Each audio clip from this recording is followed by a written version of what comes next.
Então, muito boa noite. Estamos a iniciar mais uma sessão do ciclo Vultos da Cultura Lusófona, um ciclo promovido pela PASC, Plataforma de Associações da Sociedade Civil, neste caso em parceria com a revista Nova Águia, uma revista de cultura lusófona. Nós todos os meses promovemos estas sessões online sobre precisamente vultos da cultura lusófona, ou seja, da cultura de língua portuguesa, não apenas autores portugueses, e daí que já tínhamos, esta é já a 27ª ou 8ª sessão, já tínhamos ao longo deste périplo, que já se estende há mais de 2 anos, falado sobre autores brasileiros, da África lusófona, da Galiza, do Oriente lusófono, enfim, com ligações mais ou menos diretas à cultura portuguesa, à cultura de língua portuguesa, sendo que naturalmente também abordamos figuras maiores da cultura portuguesa. Aliás, alguns dos presentes já foram aqui oradores, para além do Samuel, naturalmente, que coordena comigo este ciclo, o João Luís Ferreira, já que esteve a falar sobre Orlando Vitorino, o Carlos Aurélio já esteve aqui a falar sobre António Telmo, o Pedro Sines ainda não esteve aqui a falar, mas falará em breve, é um bom ensejo para o convidar. A Maria José Leal também tem sido uma presença regular, tal como o João Pedro Seca. O Cídio Lopes de Almeida, do outro lado do Atlântico, também terá que ser, naturalmente, um orador numa das próximas sessões. Sendo que hoje é uma sessão muito especial, não é inédita, porque sempre que sai cada número da Nova Águia, nós aproveitamos para fazer um pré-lançamento online da revista. A revista será apresentada na próxima semana, nos dias 29 e 30, no âmbito de um colóquio promovido pelo Instituto de Filosofia Luso-Brasileira, que é uma entidade que faz parte da PASC e com a qual colaboramos muito regularmente. Aliás, estamos a organizar um colóquio sobre o António Sardinha, que será nos dias 11 e 12 de dezembro. Sendo que na próxima semana haverá um colóquio sobre a filosofia em Portugal no tempo de Camões, que será no dia 29, segunda-feira, no Porto, na Faculdade de Letras do Porto. O programa já está online. E depois, na terça-feira, dia 30, na nossa sede, no Palácio da Independência, em Lisboa.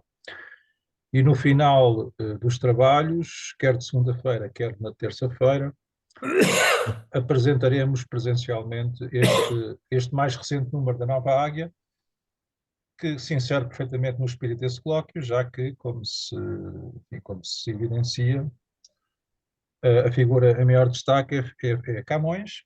Aliás, não é a primeira vez que na Nova Águia o Camões tem o destaque que merece, no âmbito destas comemorações dos 500 anos do seu nascimento. Aliás, eu próprio no editorial começo por salientar isso.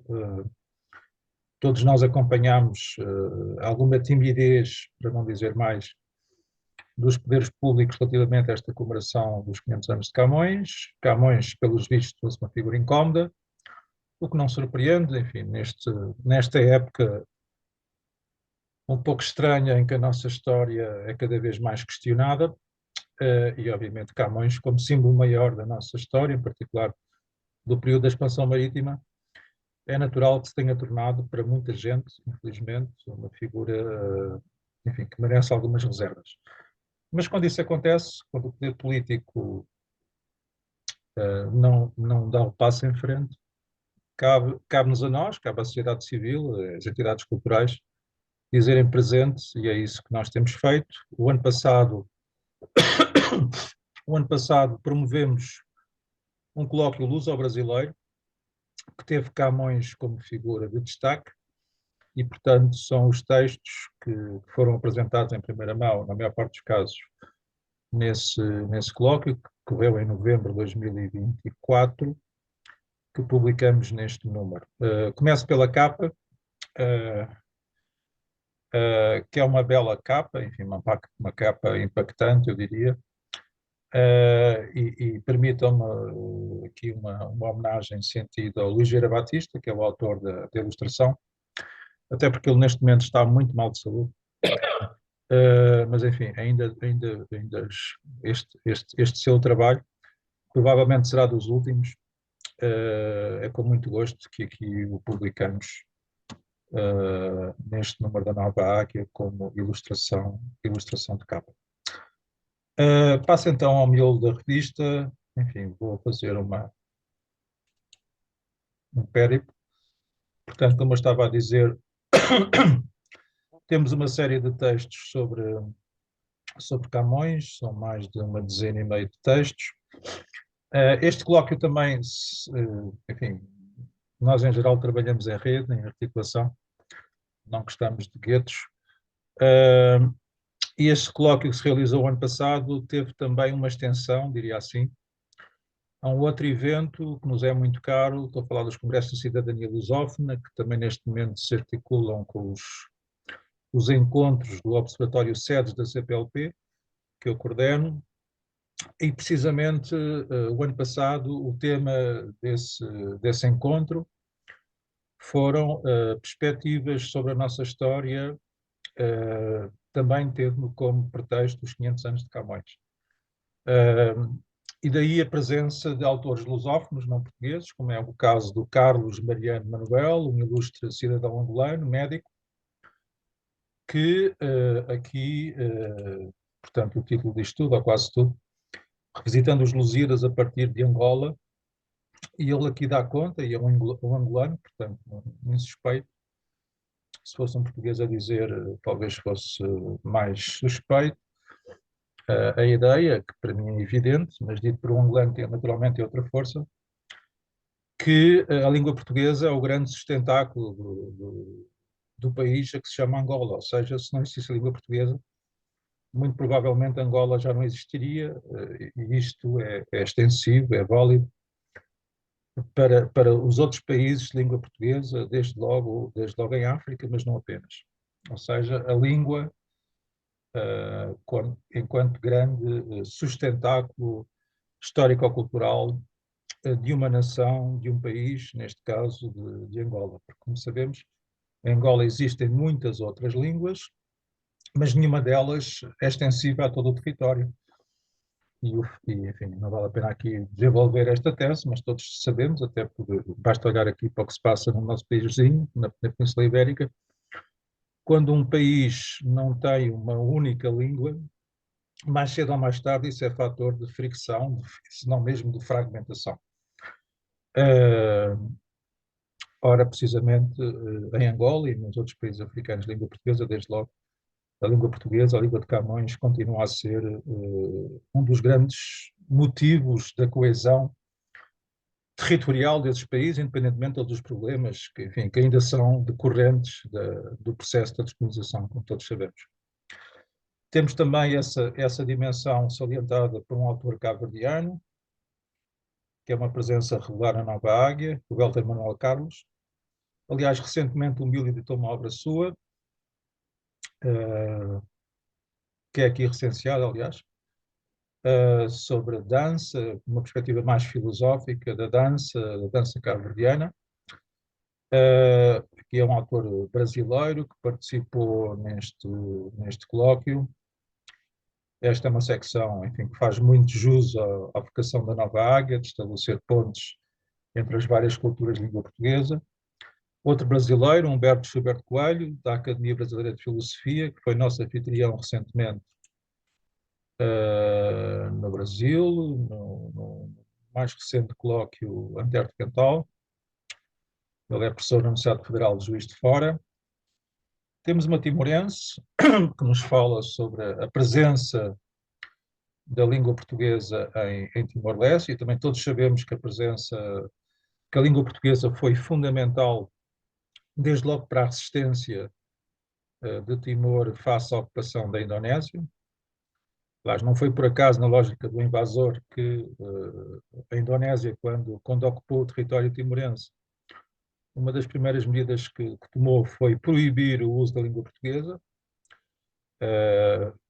porque precisamente a língua portuguesa foi e é o grande fator de afirmação cultural, histórico-cultural de Timor-Leste.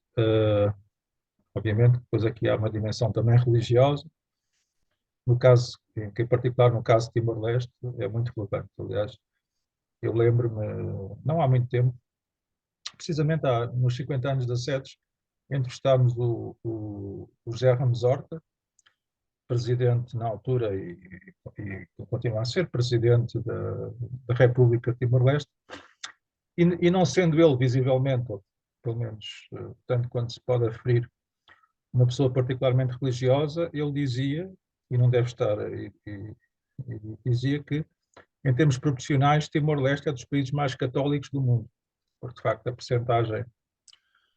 percentagem de população que se assume como católica é bastante grande, e isso também foi um grande fator de resistência, porque, como sabemos, a Indonésia é um país muçulmano, aliás, é o maior país muçulmano do mundo. Temos também aqui um texto do Jorge Xixô Rodrigues, que é um colaborador habitual, também tem publicado livros com a chancela da Nova Águia e do Mil, nomeadamente os livros da coleção Mestres da Língua Portuguesa, que é uma coleção muito meritória. São 31 livros vocacionados para um público mais jovem,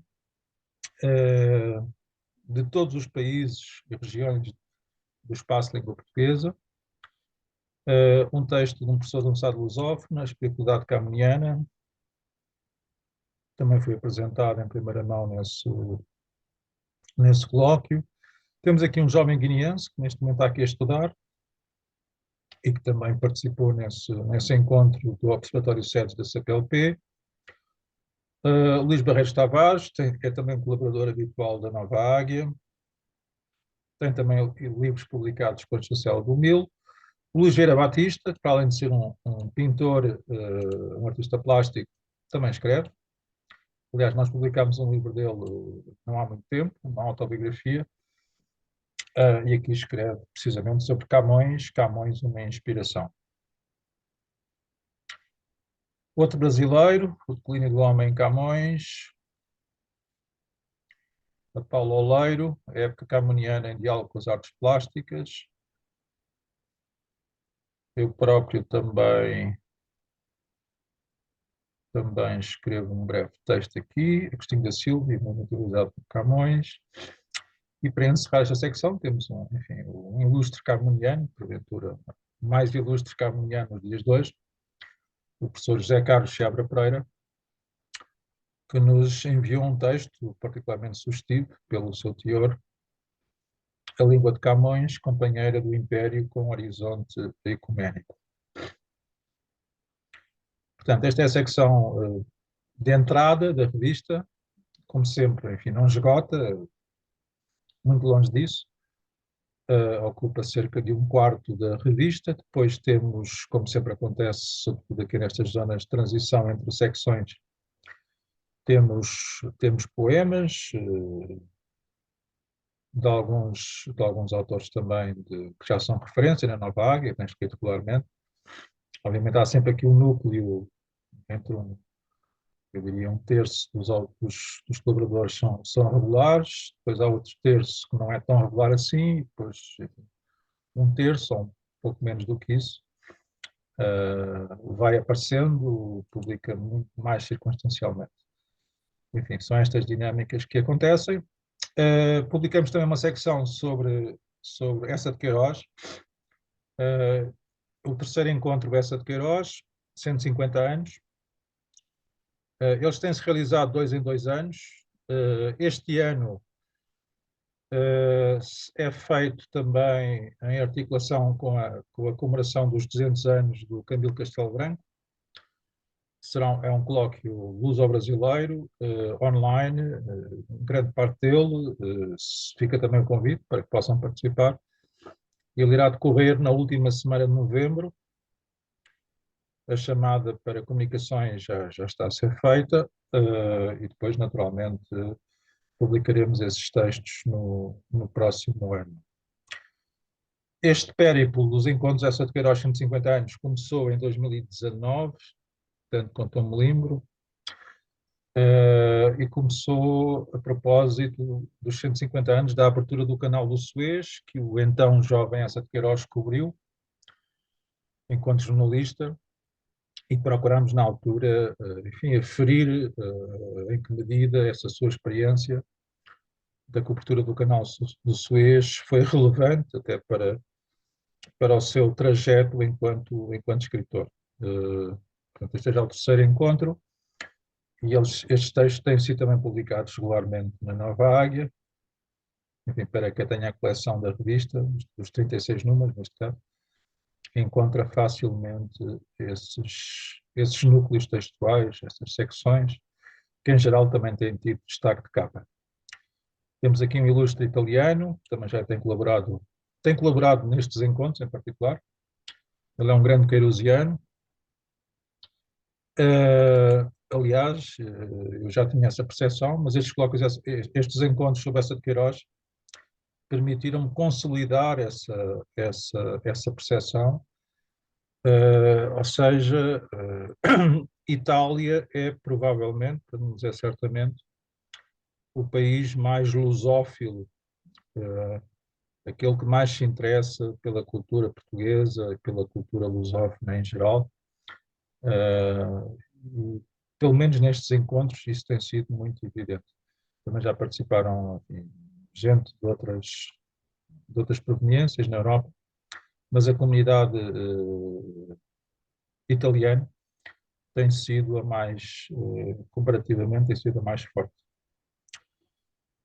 O César Tomé também tem colaborado connosco, também participou. Aqui um texto de homenagem ao Arthur Campos Matos, que nos deixou, foi um grande queiroziano, como sabemos. Aqui uma referência também à Antero de Cantal. O Jorge Xixô Rodrigues, também de novo. O nosso amigo Gé Almeida. Tem um texto sobre a geografia queiroziana à luz de Jaime Cortesão. O Miguel Real, que tem também colaborado regularmente na Nova Águia, neste caso sobre a Arandela Rita, que é alguém que tem uma obra relevante sobre o Essa de Queiroz, em particular sobre as crónicas do Essa. A Paula Oleiro, enfim, é o texto que encerra esta secção. Depois temos três secções mais breves. São três textos em cada uma delas, sobre Raul Leal, Arnaldo Pinho e José Esteves Pereira, por motivações diferentes, naturalmente.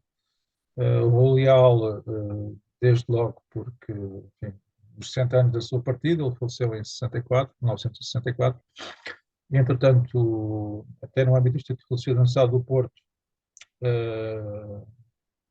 decorreu um seminário, e alguns desses textos, estes três, foram apresentados no âmbito desse seminário. O texto de abertura é do Pedro Vistas, que tem este título sugestivo: Dificuldades de acesso à obra lealina, a hetero-ortodoxia de Raul Leal, da visão do acesso ao acesso à visão. Pedro Vistas tem sido também um colaborador, também tem um livro publicado com a nossa chancela, A Luz dos Luzes. Eu próprio também tenho aqui dois breves apontamentos: duas portas de entrada na obra de Raul Leal, em que falo do centrismo filosófico-político de Raul Leal e a posição estético-ontológica do mesmo Raul Leal. E depois há aqui também um extenso ensaio do Samuel, o manicaísmo transcendental do Deus Satã até a metafísica de Raul Leal. Isso é um bom ensejo para dar-te a palavra, Samuel. Vamos partilhar aqui a apresentação. O que é que tu, em síntese, naturalmente, quiseste enfatizar neste teu ensaio? Estás sem som, Samuel.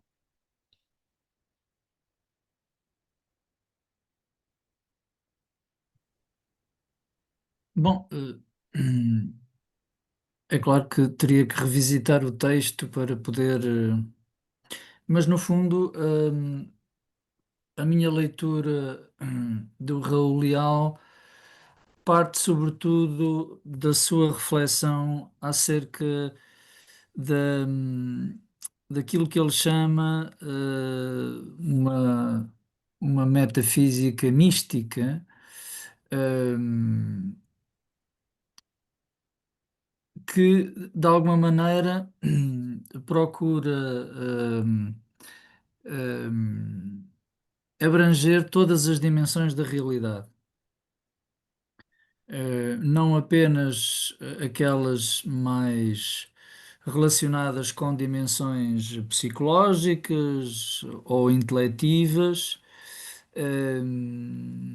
mas também cosmológicas. Há uma cosmologia, há uma metafísica cosmológica, mas sempre a partir de uma visão espiritual da realidade, de um dinamismo que ele define como místico.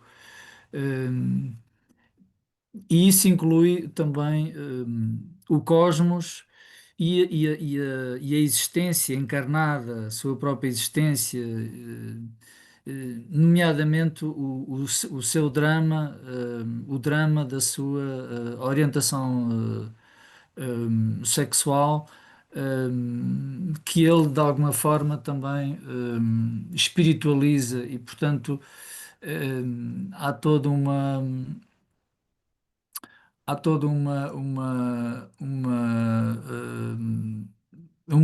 reflexão totalizante a partir de uma perspectiva de alguma maneira esotérica, que partilha com Fernando Pessoa, eh, mas sempre procurando conjugar categorias do pensamento grego, os manicaísmos, os monismos, os panteísmos, hum, hum, e categorias da tradição espiritual mais judaico-cristã. E é nesse sincretismo que ele desenvolve uma compreensão, uma configuração da realidade onde nada fica de fora. Esse foi o aspecto que me chamou mais a atenção. É claro que ele depois usa toda uma, uma argumentação que parte daquela noção de vertiginismo, portanto, um- uma permanente desconstrução, de alguma maneira, uma reconfiguração das categorias tradicionais, com a introdução de neologismos, de novos conceitos filosóficos e até metafísicos, mas o que eu gostava de realçar é precisamente essa necessidade de dar sentido a toda a realidade. eh,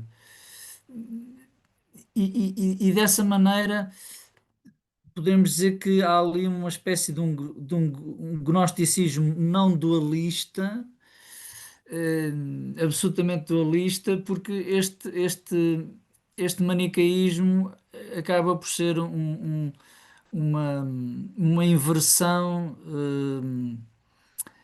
uma, uma destruição da perspectiva manicaísta tradicional dos dois absolutos, eh, traduzida, por exemplo, na imagética de Deus e de Satã, que ele sintetiza de forma sincrética e monista através da noção de Deus Satã. Hum, Portanto, é uma proposta hum, heterodoxa, em alguns pontos até estranha, mas é uma proposta Sim, e aliás, original. e é original e há uma profunda coerência. Enfim, obviamente que o Raul Leal não é propriamente o autor que eu mais tenha lido, aliás, com quem mais dialogo, mas tive a oportunidade, por circunstâncias várias, até sobretudo no período da pandemia, dedicar parte substancial do meu tempo, não foi pouca, à transcrição de um grande, extenso manuscrito, de um texto inédito, de um ensaio inédito, que era, aliás, um projeto de um livro do Raul Leal sobre o Fernando Pessoa, Que é citado neste meu texto. exato, e Deve que, aparecer aí. e que, enfim, e que me levou, enfim, eu conheci o Raul Leal, até desde logo pela mão do nosso grande mestre Pinheiro de Agones, que tinha essa visão compreensiva da filosofia portuguesa, procurando sempre até estabelecer pontos com as figuras mais heterodoxas, como é manifestamente o caso do Raul Leal. Mas, enfim, não é um autor em que eu, que eu mais me reconheça, aliás, não me reconheço todo no Raul Leal, em geral, mas reconheço-lhe, sim, uma grande coerência. Aliás, num dos meus textos, eu chego a dizer, enfim, meio a sério, meio a brincar, um pouco provocatoriamente, concedo, que ele foi mais pessoante do que o próprio Fernando Pessoa. Enquanto que no Fernando Pessoa há ali quase uma coreografia, enfim, que não passa muito do plano mental, em Raul Leal, eu diria que há uma concretização existencial dessa coreografia, chamemos-lhe assim, que em Pessoa, enfim, não passa do plano mental. Mas isto é proposta de leitura. Enfim, hoje não podemos falar sobre o Raul Leal, mas eventualmente será um autor. Numa das próximas sessões desse ciclo, conviria abordar de forma com mais tempo. O Arnaldo Pinho faleceu, entretanto, e nós temos aqui uma breve, mas sentida homenagem ao seu percurso, que foi relevante. O professor Arnaldo Pinho foi uma figura da Universidade Católica Portuguesa do Centro Regional do Porto, e muitos daqueles que aqui estão, nesta sessão, sabem bem o quanto o Centro Regional do Porto foi relevante no final do século XX, nos primeiros anos deste século, na promoção de colóquios luso-brasileiros, luso-galaico-brasileiros. Aliás, a Nova Águia, eu lembro perfeitamente, foi no dia 10 de setembro de 2007. O projeto da revista Nova Águia foi apresentado em primeira mão num desses colóquios, num colóquio luso-galaico-brasileiro, que decorreu precisamente na Universidade Católica Portuguesa, no Centro Regional do Porto, que tinha como figura de referência o professor Arnaldo Pinho, enfim, que era o mentor, enfim, não foi o único, antes dele teve o professor Ângelo Alves, que é também uma figura de referência, mas ele depois deu continuidade, após a morte do professor Ângelo Alves, e foi de facto uma figura relevante, para além dos textos que ele próprio tem, em particular sobre Leonardo Coimbra, que serão os mais relevantes no que a filosofia portuguesa diz respeito. E temos aqui três breves textos que assinalam o contributo do professor Arnaldo Pinho para a cultura portuguesa, para a cultura filosófica portuguesa, do professor Jorge Teixeira da Cunha, que neste momento é diretor da Faculdade de Teologia. O professor António Brás Teixeira fala precisamente da importância do professor Arnaldo Pinho para o estudo do pensamento filosófico e teológico português, até porque ele fazia naturalmente essa ponte entre filosofia e teologia. E, finalmente, o Afonso Rocha salienta a importância do Centro de Estudos do Pensamento Português, que, entretanto, foi extinto, como sabem, mas que, enquanto existiu, foi claramente uma entidade muito relevante na promoção de eventos, de encontros. Muitos deles depois levaram à publicação de livros de referência. Muitos de vocês terão esses livros nas estantes. Aliás, foi aí que eu lembro perfeitamente, acho que o primeiro grande congresso em que eu participei foi precisamente num desses colóquios promovidos pelo Centro de Estudos Portugueses da Universidade Católica Portuguesa do Centro Regional do Porto. Entretanto, temos também aqui uma homenagem ao professor José Esteves Pereira, uma pessoa mais ligada à Instituto de Filosofia Luso-Brasileira. Ele, no ano passado, fez 80 anos. E tem sido uma pessoa, sobretudo, vocacionada para o diálogo filosófico entre Portugal e o Brasil. Isso é assinalado pelo professor António Brás Teixeira, como se depreende do título. Enfim, ele tem um percurso institucional, mas isso não é o mais relevante para aqui. Professora Serigado Ganho, cuja, cuja, cuja última, mais recente obra será também apresentada nos dias 29 e 30, um livro do Mil, Questões de Antropologia Filosófica. Fala do contributo do professor Esteves Pereira para a história das ideias filosóficas e, finalmente, eu próprio, partindo dos textos que não são muito numerosos, mas que são alguns e são relevantes, os textos que o professor Esteves Pereira tem publicado na revista Nova Águia, enfim, faço uma súmula e, sobretudo, a partir desses textos, procuro desenvolver uma chave de leitura do pensamento do próprio professor José Esteves Pereira. Temos aqui mais uns poemas, neste caso do Paulo Jorge Brito e Abreu. Depois, não sei que são outros vultos, também é já um clássico, a estrutura da revista tem-se mantido não exatamente desde o início, mas tem havido algumas afinações, mas seguramente nestes 10, 15 últimos números a estrutura tem-se mantido, quase na íntegra, enfim, com algumas inovações, também falaremos sobre isso. Portanto, a secção Outros Vultos, enfim, é a evocação ainda mais breve de outras figuras da cultura da língua portuguesa, a começar, neste caso, pelo António Paim, uma grande figura da filosofia brasileira, como sabem, ele faleceu há não muito tempo. O António Sardinha, no centenário do seu falecimento. O António Sardinha, reitero, será objeto de um colóquio que se realizará nos dias 11 e 12 de dezembro, no dia 11 no Palácio da Independência, em Lisboa, no dia 12 em Coimbra, na Faculdade de Letras. Fica também o convite reiterado, ainda estamos a receber propostas. O programa não está fechado. O Carlos Dugos, aqui evocado pelo José Almeida, ele faleceu ano passado, como sabem. Colaborou também na Nova Águia, sendo que, para além dos textos que ele foi publicando, dos textos e dos livros, ele salientou-se também, sobretudo, enquanto artista plástico, deixou uma obra muito relevante, e aqui neste texto do José Almeida, esse contributo é devidamente e justamente salientado, até nas suas afinidades com outros artistas plásticos da nossa história. Aqui fala-se de Nuno Gonçalves, Francisco Holanda, Almada Negreiros e Lima de Freitas. Uma breve nota sobre o Jaime Cortesão, o Jorge Rangel, uma grande figura da cultura portuguesa, em Macau.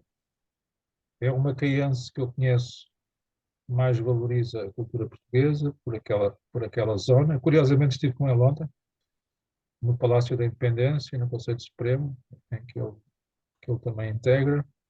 Ele passa a vida entre Portugal e Macau. O José Enes, que é uma figura também de referência na filosofia portuguesa, muito relevante. Já foi objeto de vários colóquios, nomeadamente o primeiro colóquio do Atlântico. Amanhã, de quinta-feira, dia 25, vai decorrer também uma sessão de homenagem na Casa dos Açores, ele era açoriano, na Casa dos Açores, em Lisboa, quando está presente. Não sei, Samuel, se poderás ir. A Fernanda Yanes perguntou. Hum, Eu eu conto, tinha tomado aqui uma nota eu conto ir. às Conto ir. 19 horas, não é? Teoria da Geração, aqui por um autor brasileiro, e a secção acaba com o Vasco Rocha Vieira, foi o nosso último governador, enfim, foi o último ato do dito império, mas que, apesar de tudo, esse último ato terminou com alguma dignidade, sobretudo em termos comparativos com o que se passou, com o que se tinha passado em Timor, e com o que se passou em toda a África lusófona. Mais poemas, neste caso do Jaime Otelo. Nos outros voos, temos um texto da Anabela Rita. Enfim, esta secção naturalmente é mais ampla, mais variada em termos temáticos. O Duarte Branquinho tem aqui um apontamento interessante. Fernando Pessoa em Tallinn, uma das suas viagens, neste caso pelos países bálticos. O Manuel fala-nos também da sua área de interesse, filosofia da educação. O João Franco tem aqui um texto breve, mas muito incisivo, a arte na era da distração.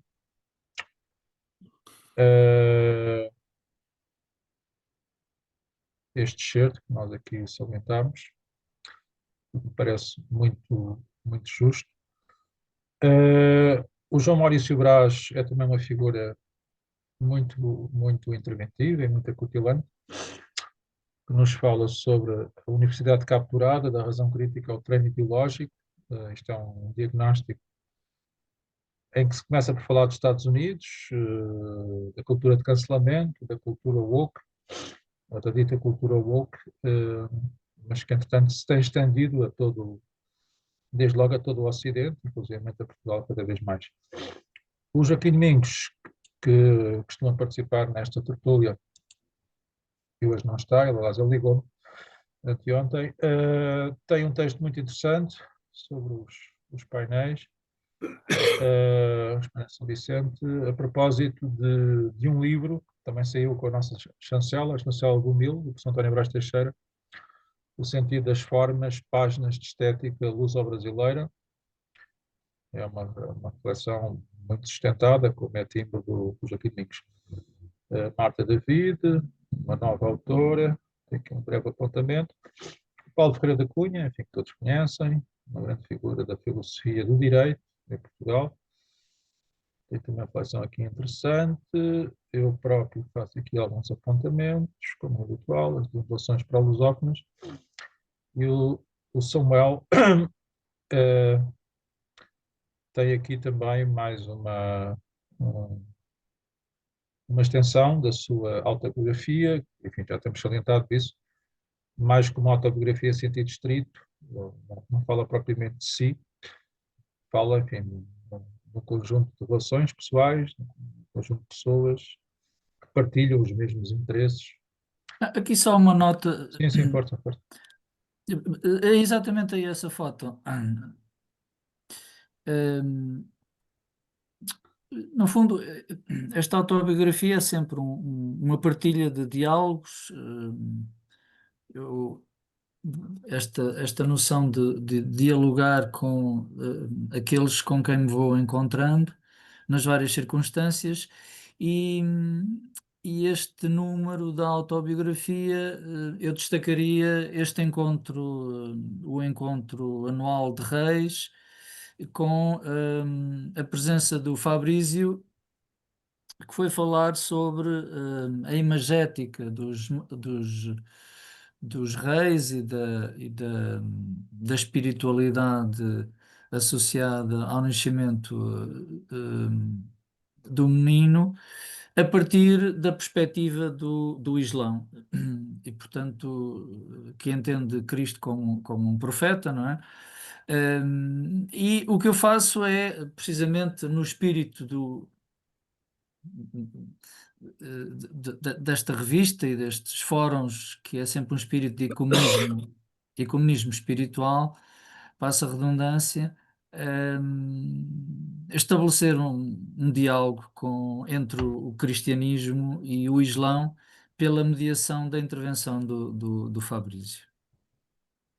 Informação particularmente interessante no debate. Aliás, estes encontros de dias de reis também são extensivos aqui à Nova Alma Lusa. Este ano será em Vila Viçosa, por intercessão aqui do Carlos Aurélio, presente, para não se esquecer. O Samuel Dimas, para além de ensaísta, é também um poeta.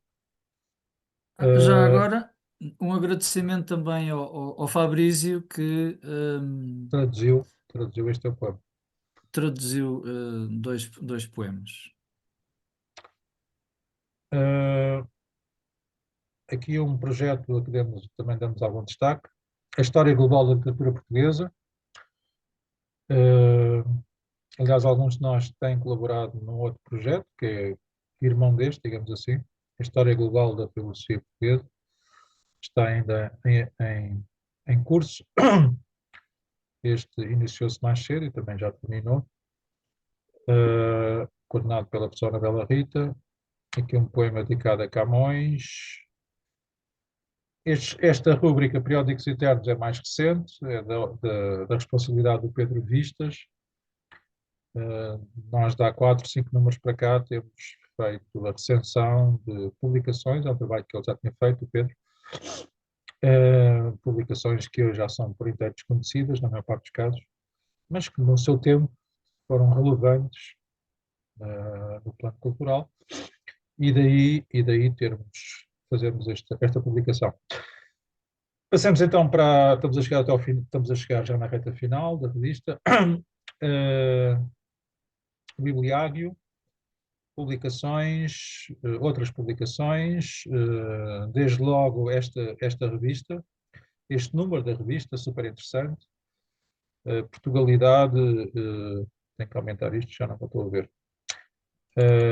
Portugalidade, Cultura e Alma Lusa. Colaboraram neste número algumas das pessoas aqui presentes, nomeadamente o João Luís Ferreira, o Carlos Aurélio, o Pedro Sinde, para além de outros autores, enfim, que já partiram, mas que nos pareceram interessantes para sustentar esta perspectiva. Enfim, o título diz tudo, ou quase tudo. Quisemos encontrar textos de referência, é também um volume amplamente ilustrado. Isso foi um trabalho, sobretudo, feito com o Rodrigo Sobral Cunha. Ilustrações do Lima de Freitas. Penso que fica um número bem interessante, feito um pouco em tempo recorde, mas enfim, penso que é um volume meritório. Temos aqui textos do Pedro da Costa, do Agostinho da Silva, António Quatro, António Telmo, Orlando Vitorino, Pinheiranda Gomes. Enfim, isto é um trabalho particularmente colaborativo, como agora se diz. Enfim, e outros autores, nomeadamente Carlos Aurélio, Luís Gala, João Luís Ferreira, Joaquim Domingos, Pedro Cid e Rodrigo Sobral Cunha. Depois este livro que há pouco já aqui referi, que saiu com a Estação do Mil, O Sentido das Formas, Páginas de Estética Luso-Brasileira, do professor António Brás Teixeira, um livro deste ano, e que é uma obra muito relevante. O professor Brás Teixeira, em termos hermenêuticos, é certamente a figura de maior referência nos dias de hoje, sobretudo neste diálogo luso-brasileiro, mas não apenas. Ele tem obras pioneiras, por exemplo, estou-me a lembrar da Saudade na Poesia Lusófona Africana. O Diálogo com Kant do Pensamento Luso-Brasileiro, também com a Chancela do Mil. Isto resultou de um colóquio que se realizou o ano passado, o colóquio Tobias Barreto, o mais recente colóquio Tobias Barreto, sobre o diálogo com Kant no pensamento luso-brasileiro, que foi entre Lisboa e Porto, na Biblioteca Nacional e depois na Faculdade de Letras, em novembro de 2024. Depois temos aqui este João Luís Ferreira, que nos fala sobre a mais recente obra do Orlando Vitorino, A Desolação do Mundo, Leonardo Coimbra e Martin Heidegger. João Luís, gostávamos de te ouvir. O que é que salientarias, até porque estas gravações depois são vistas por muita gente que não faz ideia de quem foi o Orlando Vitorino. O que é que gostarias de salientar a propósito deste livro? Não, este livro resultou digamos, da organização de um conjunto de manuscritos que o Orlando deixou, quando morreu em 2003. Deixou uma série de manuscritos, digamos, orientados para a publicação. Nós temos vindo a publicar, enfim, eram estes três livros que publicámos, que é um manual de teoria política, que eram baseado em textos que ele já tinha escrito em várias revistas, mas com uma nova organização. Depois, as teses de filosofia portuguesa, que era um livro também que ele, enfim, foi elaborando ao longo de muitos anos. E, finalmente, havia um conjunto de três textos, entre, entre outras coisas, mas havia três textos que estavam organizados com, enfim, a parte datilografada, a parte manuscrita, e entendemos que esses três textos, até pela relação que têm entre si, embora ficamos sempre com a sensação que era preferível ter sido ele a fechar os livros, porque deixou muitas citações em aberto, deixou muitas coisas que seriam para depois finalizar mais tarde, e que tivemos nós que fazer esse trabalho. Mas que foi um trabalho interessante, também pesquisando os próprios livros do Orlando, tentando encontrar onde ele tinha, digamos, sublinhados, e por aí conseguimos chegar a quase todas as citações. As que não conseguimos, procurámos nos livros que ele pretendia citar o que seria mais próximo, e notámos isso, não é? Um, é um livro, é um livro que ele escreveu um, com um estado de espírito já, eu diria quase de uma interrogação profunda da filosofia e de si mesmo. Eu digo isto porque o Orlando Vitorino foi uma pessoa, digamos, muito ativa durante praticamente toda a vida. Ele começou por ter conhecido o José Marinho, eu penso nos anos 30, relativamente novo, como explicador, para acabar o curso geral dos liceus, e depois, enfim, desse percurso entrou no grupo da filosofia portuguesa, enfim, penso que no final dos anos 30 e princípio dos anos 40, portanto, com 17, 18 anos, e foi um grupo com que ele conviveu, digamos, à medida que os mestres foram morrendo, mas ele foi sempre uma pessoa que foi sempre ficando, aliás, como António Telmo, António Quadros, etc. Um, neste livro, ou nesta obra, na sequência um bocadinho das teses, em que ele procura, não diria sistematizar, mas organizar um conjunto de teses, digamos, que são recorrentes e articuladas entre si, como eu costumo dizer, entre Álvaro Ribeiro e José Marinho, mas sempre digamos, numa sequência a partir de Leonardo de Coimbra, enfim, António e Sampaio Bruno, etc., outros autores, mas mais concentradamente nestes. E, e é sempre esta relação entre espírito e verdade, e procurar, digamos, esclarecer sobretudo esta relação, que é uma das coisas que ele procura neste livro. De alguma forma, a terceira parte do livro são três textos, relativamente, como alguém disse, que se iluminam uns aos outros. O que parece às vezes repetições são mais iluminações de uns em relação aos outros. O terceiro texto é um texto que tem um caráter quase biográfico, no sentido em que ele tinha um pseudónimo que era Ernesto Palma, que fez várias coisas. O Ernesto Palma era como uma espécie de figura mais ativa nas artes, ou nas polémicas. Era o pseudónimo que ele usava muito nessas situações. E nesta terceira parte do livro, eh, é um debate, é uma conversa, uma permanente discussão entre o Orlando Vitorino e Ernesto Palma. E a certa altura aparece até uma terceira personagem que ele não identifica, que se junta a eles numa parte da conversa, e nessa parte da conversa é uma pessoa que é como se tivesse estado a ouvir os dois sempre, e a dizer que vocês quando disseram isto, quando disseram aquilo. Enfim, há ali um exercício teatral. Foi uma das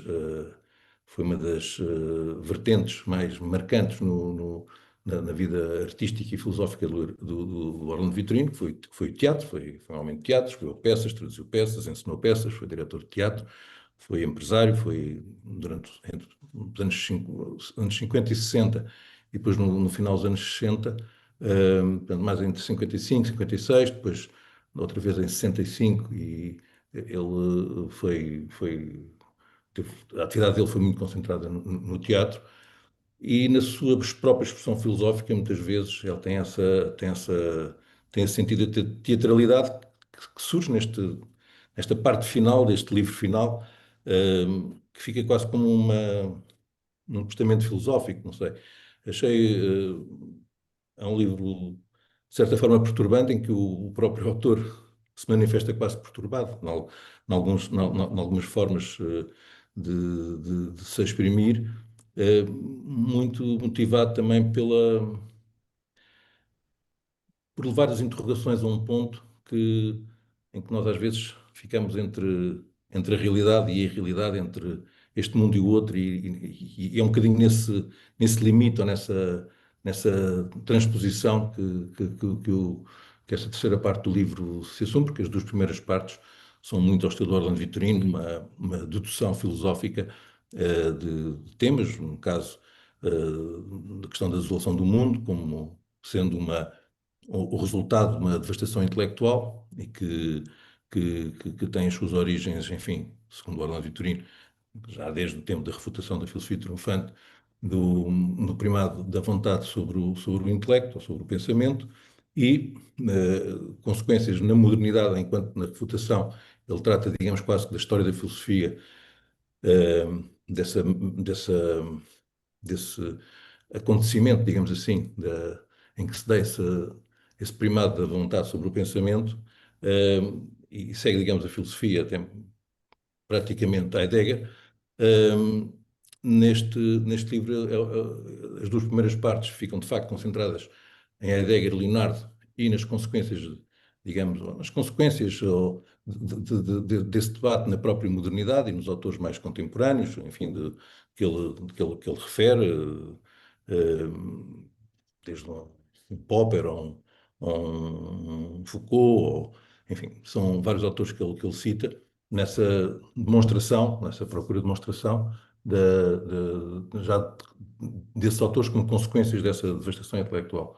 De qualquer forma, no último texto, aquilo que fica é de facto a relação com Leonardo Coimbra e com José Marinho e aquela inquietação da interpretação da própria teoria de ser da verdade ou da Rússia de hoje e do homem de sempre, que são as duas âncoras aparentemente principais desse texto final, onde surge, na minha opinião, uma nova interpretação do nihilismo que vale a pena atender e ficaria por aqui. É só isto. João Luís, posso só fazer uma pergunta? Força. Seria arriscado nesse diálogo de Ernesto Palma com Orlando Vitorino, essa terceira personagem que surge no café a falar com ambos, serem uma manifestação do pensamento do José Marinho? Ou seja, eles estão dois, que, enfim, vão Sim. conversando no fundo, num jogo de espelhos entre o Ernesto É Palma um jogo de espelhos, e exato. o Orlando. E aquela terceira personagem que aparece, a mim parece-me ser um espírito um pouco do José Marinho que intervém na Pode conversa com os ser, dois. pode ser. Parece-me. Eu até não. Pode ser. É intrigante porque pode ser o próprio Orlando Vitorino numa terceira dimensão, que não é nem Ernesto Palma, nem Orlando Vitorino. Pode ser a própria filosofia a interrogar-se a si própria, já num plano quase diferente da autoria de Ernesto Palma ou de Orlando Vitorino.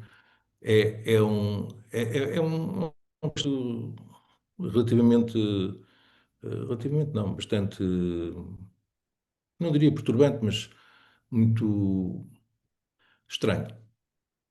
E não estranharia que pudesse ser o José Marinho, num certo sentido, porque, porque, porque no fim, a ponto que eu faço, enfim, um pouco como acaba o artigo, a relação com o José Marinho e o Orlando Vitorino é uma relação muito, muito, muito íntima, muito forte. E num certo sentido, tudo começou porque o Orlando Vitorino lhe disse, quando o Marinho o entrevistou, digamos assim, para saber se valia a pena ir até a Rua dos Vinhos dar aulas a um miúdo que era mal comportado na escola e por isso tinha que fazer os exames como aluno externo, tinha sido expulso das escolas, se valia a pena para fazer uma viagem de Lisboa para a Rua dos Vinhos para dar explicações da parte de humanidades, não é? Mas, sabendo isso, que E todos sabemos que perguntou-lhe, ele contava, aliás, pois, que isso passou quando ele tinha 16 anos, é que eu me atrevo a fazer esta Exatamente. disciplinaridade, porque foi o José Maria que, no fundo, que o trouxe para a filosofia portuguesa. Não é? Mas aquilo que os ligou, de certa forma, foi o facto do Orlando Vitorino ter lhe dito, quando ele lhe perguntou se ele tinha lido os Evangelhos, que estavam livros que ele tinha ali na sala onde ele estava a ler, se já leste os Evangelhos, já, qual é que gostaste mais do último, que é o São João. E, e isso, eu acho que o Evangelho de São João tem muito, muito a ver com a filosofia portuguesa e com o José Marinho, enfim, porque há afinidades entre os diferentes autores, afinidades que transcendem, digamos, cada um, e essa afinidade é isso mesmo, não é? E essa afinidade tem muito a ver com essa ligação e com esse evangelho até. Porque, porque há, na parte até que eu cito do São João, que é esta ideia de que é preciso que eu morra para que o Espírito venha, é a relação do nada com a emoção, com o espírito imerso do nada, não é? Naquela expressão, na tese do Marinho, que o Ano também recupera, e é precisamente a relação disso com uma certa, uma visão do niilismo, não do niilismo que nós conhecemos, do Nietzsche, mas de uma possibilidade do niilismo que não é, digamos, que anula, mas que permite um salto de redenção, digamos assim. Enfim, mas isto é. O livro é muito complexo para. É um livro que, mesmo tendo conhecido o Orlando e temos convivido, como o Carlos conviveu e que conheceu bem e que leu toda a vida e que já escreveu e muito bem sobre o Orlando, o livro põe, põe, põe as questões num plano que querem muita meditação. Não, mas essa intuição do Carlos Aurélio parece muito certeira. Sim. E, aliás, não tem nada de surpreendente, porque já, aliás, naquela sessão em que tu, João Luís, foste o orador, precisamente sobre Orlando Vitorino, eu próprio tive a oportunidade de salientar essa afinidade entre o Orlando e o José Marinho. É curioso que eles foram figuras muito diferentes, em termos até de trajeto pessoal, mas filosoficamente há ali uma grande afinidade. Isso vê-se, por exemplo, nas teses da filosofia portuguesa, já era evidente, aquilo é uma leitura, uma releitura, quase uma reconstrução. Mas é também do Leonardo. Certo, certo, É também mas do Leonardo. tal como o José Marinho, também é muito tributário do Leonardo, obviamente. O Orlando Vitorino há uma, digamos, naquilo que nós temos na relação de Leonardo de Coimbra, Álvaro Ribeiro, José Marinho e Orlando Vitorino, existe um estilo, digamos, na personalidade, enquanto que o Marinho e o Álvaro foram dois autores, digamos, de grande intervenção, obviamente, porque basta escrever para ter muita intervenção, mas com figuras públicas, como figuras públicas de intervenção pública, de um combate que pode quase chegar a ser físico, como eu assisti algumas vezes no caso do Orlando, não é? Embora não fosse um homem muito grande, pelo contrário, mas era de uma capacidade combativa muito grande. Nesse aspecto, o Orlando tem qualquer coisa do Leonardo na sua expressão pública, não é? Na sua iniciativa. Pensou candidatar-se a Presidente da República, fazia revistas, organizava coisas, no teatro, quer dizer, era um homem de grande iniciativa, enquanto o Marinho e o Álvaro eram homens mais de leitura, portanto, figuras, digamos, que em termos da sua aparição na sociedade, eram figuras, digamos, mais silenciosas, digamos assim.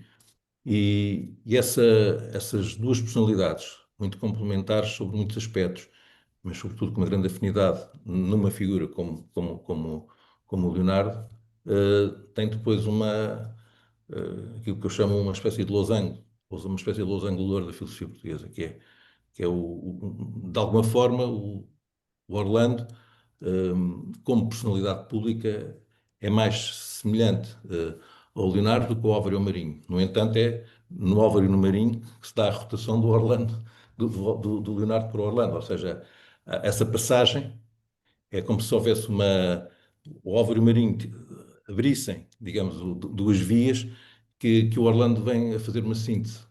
Pelo menos vejo assim, porque Eu não vejo o Orlando Vitorino como um marinhiano exclusivo, ou um leonardino exclusivo, ou um alvarinho exclusivo. Sim, ele O claramente Orlando Vitorino é uma permanente, hum, eu não diria síntese, porque síntese até pode ser uma coisa que reduz um bocadinho, mas é juntar para superar, para dar uma dimensão que para dar a dimensão que essa ligação tem. Não é para exprimir apenas a ligação, é para lhe dar uma outra dimensão. sim, isso parece muito justo, talvez. Eu, obviamente, também sequer sugerir ou reduzir o Orlando a um mero discípulo do Marinho. Ele é claramente um autor com uma voz própria, com um pensamento próprio. Aliás, deixem-me só dizer, já agora, o Orlando, podemos dizer que não só uma personagem como ligada ao teatro tão profundamente como foi, é mesmo que se pode ligar a expressão teatral de persona com personalidade. É uma personalidade em toda a linha. Aquilo que se pode chamar uma personalidade é o Orlando. Sim, sim, A filosofia portuguesa é um dos que mais destaca. O outro está talvez o Leonardo Coimbra, mas o Orlando acho que até chega, em certos aspectos, a superar, porque ele está em tudo o que entra, tudo aproveita para ser um aprofundamento de si próprio e enfim, sobre o seu próprio sobre o pensamento ligado à filosofia portuguesa. É uma personalidade E, dentro da linha, é o que eu e acho. ao contrário do que há uma expressão que o Pinheiranda disse, do Orlando, e que é, enfim, o Pinheiranda tinha uma admiração enorme pelo Orlando, e uma coisa que ele dizia é que o Orlando, e isso era verdade, quer dizer, o Orlando metia-se em muitas das coisas diferentes, meteu-se no direito, no teatro, na economia, na política, traduziu a estética do Hegel, quer dizer, Stuart Mill, quer dizer, Hayek, tudo. Mas o Orlando era sempre, mas incessantemente, filósofo. Não era cultura filosófica, nada disso, era filósofo. Puro, como diz o Pinheiranda. Puro filósofo. sem dúvida, e o Orlando é dos autores de referência da filosofia portuguesa. E esta obra, que devemos, em grande parte, ao João Luís, será certamente uma obra de referência. Devemos-lhe a ele, não é? Eu Tá, só fiz o trabalho de escriba. ok, ok, mas obviamente que o Orlando foi quem escreveu, mas se não houvesse gente que, enfim, que tivesse esse trabalho. Este texto é uma coisa que é interessante também, só às vezes lembrarmos, estes textos são escritos em 97. Portanto, estes textos têm 28 anos. Uhum, E é interessante ler estes textos, lembrando-nos que eles têm 28 anos. uhum. Quando olhamos para certas discussões que há hoje em dia, mesmo publicamente, e vemos desvarios e coisas ao que se chegou, é interessante ver, lembrarmos que este livro tem 28 anos. Muito bem, e certamente será, E depois da vida que ele teve, são quase uma espécie de balanço de vida, porque ele É, morreu em 2003, não é? 2003. aliás, o João Luís 2003, portanto, ele começou a falar, faz isso nos últimos 6 anos antes de morrer, não é? Já Sim, depois sim. de ter o falar deste resto. texto como uma espécie Num certo sentido. testamento filosófico ou espiritual. Também me parece. Ele Mas tinha sido candidato em 86, não é? Escreveu as refutações, acho que por essa altura também, não é? a refutação 87, foi em 88. 76, faz 50 anos por ano. Vai saber lá, pronto. Pronto, mas é de facto um balanço da vida dele. Muito bem, e É. certamente será motivo. Aliás, podemos já antecipar isso no próximo número da Nova Águia, no número 37, ou seja, no primeiro semestre de 2026, teremos um texto que, tal como este, é muito mais do que uma recensão, é um diálogo com o Orlando Vitorino, a propósito, ou partindo desta obra. Mas, enfim, para terminar, temos aqui mais uma recensão de uma outra obra, neste caso, por Jacelo do Mil, há pouco já aqui referi também, Raiz de Poulon, a dança contemporânea cabo-verdiana como forma de expressão filosófica, do Hélder Manuel Carlos, que é um jovem cabo-verdiano que se formou, licenciou-se em Portugal, fez a sua tese de doutoramento, defendeu a sua tese de doutoramento na Galiza, em Santiago de Compostela. Estas triangulações lusófonas são sempre um pouco desconcertantes, neste caso entre Cabo Verde, Portugal e Galiza, e que tem publicado vários livros com a Jacelo do Mil.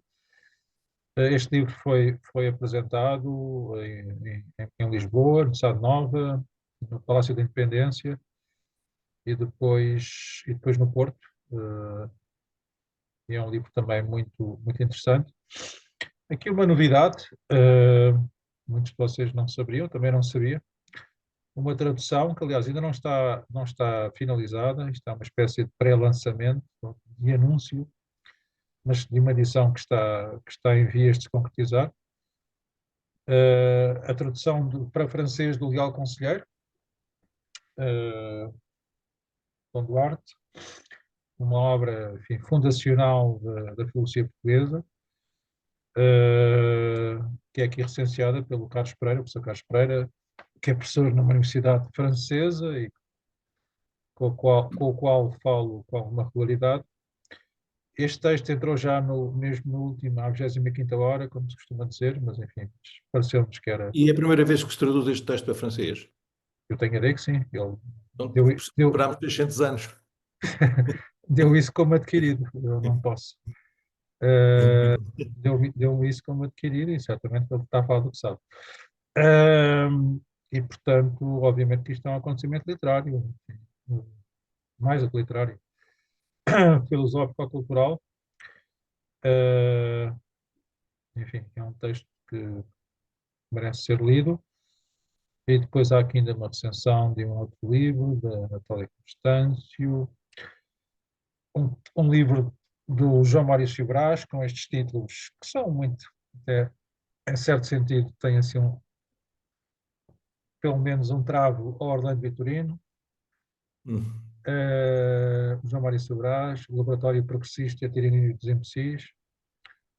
São sempre livros muito acutilantes do João Maurício Brás. Neste caso, recenseado pelo Jónio Coelho, que vai participar, já se inscreveu no colóquio sobre o Sardinha, o integralismo luso-brasileiro.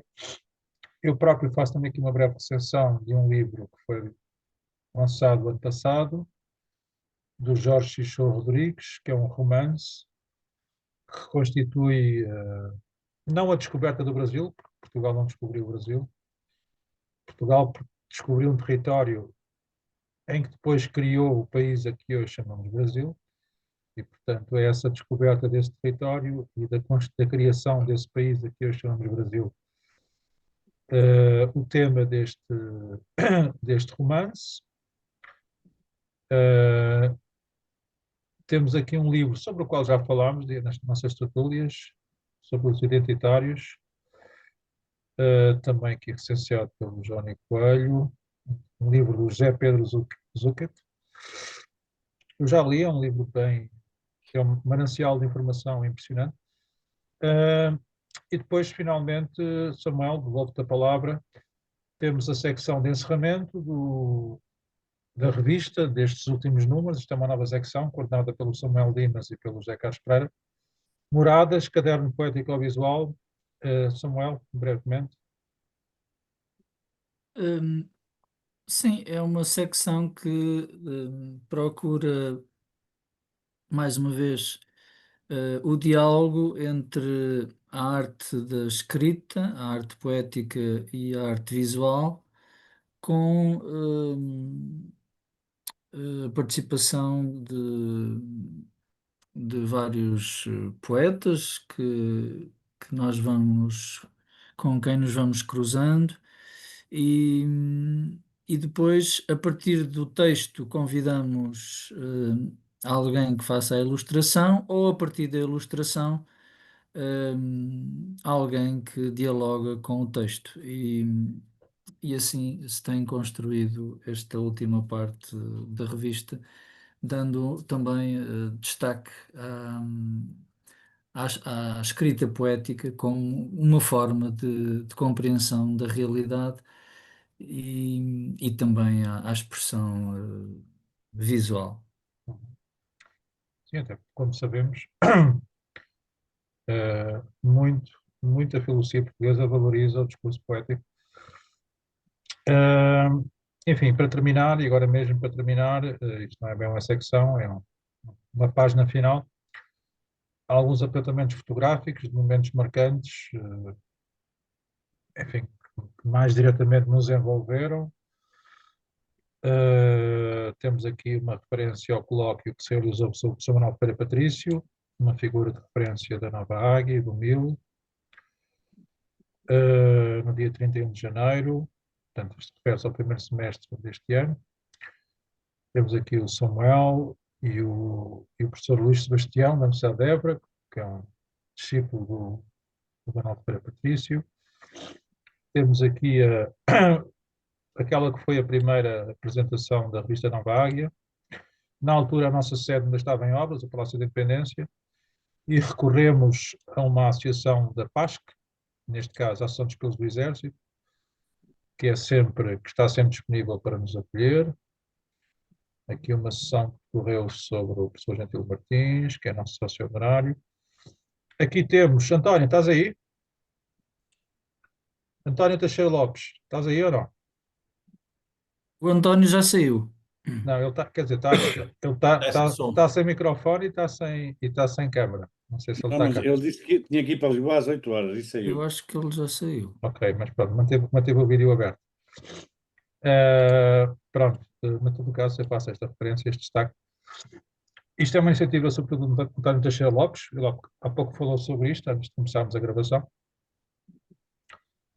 A Câmara do Comércio e Indústria da Lusofonia das Diásporas é um projeto que tem tudo a ver com a lusofonia, enfim, uma perspectiva mais económica, não tanto cultural, mas nem por isso deixa de ser relevante. A lusofonia, eu nesse aspecto não tenho preconceitos, obviamente valorizo mais a parte filosófica e cultural, mas se não houver também dimensão económica e outras dimensões, nada se fará.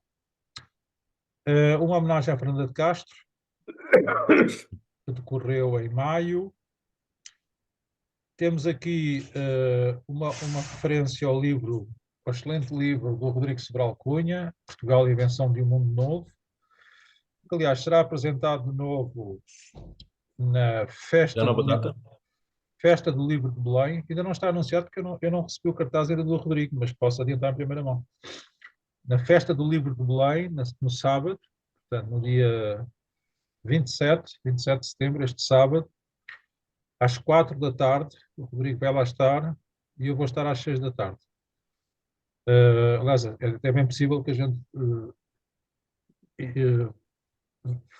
façamos a viagem, porque nós somos vizinhos praticamente.